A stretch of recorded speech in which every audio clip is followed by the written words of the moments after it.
जय श्री कृष्णा। राधे राधे। आप सभी का हमारे चैनल में बहुत बहुत स्वागत है। आज हम अपने वीडियो में शनि प्रदोष व्रत की कथा लेकर आए हैं। प्रत्येक माह में त्रयोदशी तिथि के दिन प्रदोष व्रत रखा जाता है और चैत्र माह के त्रयोदशी तिथि 6 अप्रैल 2024 को है। ऐसे में 6 अप्रैल 2024 शनिवार के दिन प्रदोष व्रत रखा जाएगा।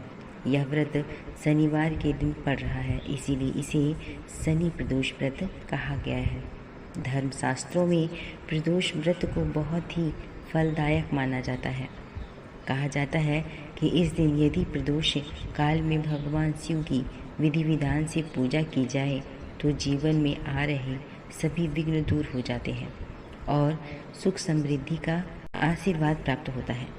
लेकिन यह व्रत तभी पूरा होता है जब पूजा के बाद व्रत कथा पढ़ी या सुनी जाए। तो चलिए भक्तों, कथा का श्रवण करते हैं। पौराणिक कथाओं के अनुसार प्राचीन काल में एक नगर में एक विधवा ब्राह्मणी रहती थी। पति के मृत्यु के बाद उसके पास जीवन निर्वाह करने के लिए कोई भी साधन नहीं था, इसीलिए वह भिक्षा मांगकर अपना जीवन व्यतीत करती थी। रोजाना की तरह एक दिन जब वह भिक्षा मांगकर वापस अपने घर की ओर लौट रही थी तो उसे रास्ते में 2 बालक दिखाई दिए जो अकेले थे और अपने रास्ते से भटक गए थे। ब्राह्मणी दोनों बालकों को अपने साथ घर ले आई और पालन पोषण करने लगी। जब वे दोनों बालक बड़े हो गए तो ब्राह्मणी उन्हें लेकर ऋषि सांडल्य के आश्रम में गई।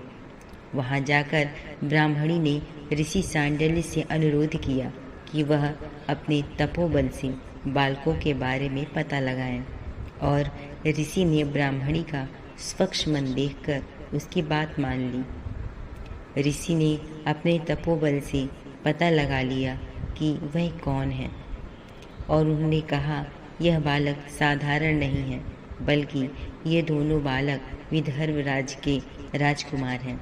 गंधर्व नरेश के आक्रमण से इसके पिता का राजपाट छिन गया। यह सुनकर ब्राह्मणी ने ऋषि से कहा, कोई ऐसा उपाय बतलाएं जिससे बालकों को अपना राजपाट घर परिवार वापस मिल जाए। ऋषि सांडल्य ने ब्राह्मणी और राजकुमारों को प्रदोष व्रत की महिमा बतलाई और यह व्रत रखने की सलाह दी। ब्राह्मणी और दोनों राजकुमारों ने विधि विधान से प्रदोष व्रत करने लगे। एक दिन बड़े राजकुमार की मुलाकात अंशुमति से हुई और दोनों एक दूसरे से प्रेम करने लगे। इसके बाद ब्राह्मणी ने अंशुमति के पिता से विवाह की बात की तो वह मान गए और दोनों का विवाह हो गया। अंशुमति भी एक राजा की पुत्री थी।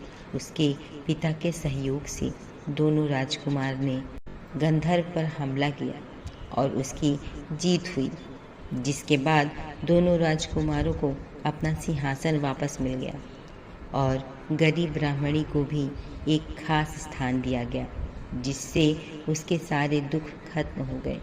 राजपाट वापस मिलने का कारण प्रदोष व्रत था, जिससे उन्हें संपत्ति मिली और जीवन में खुशहाली आई।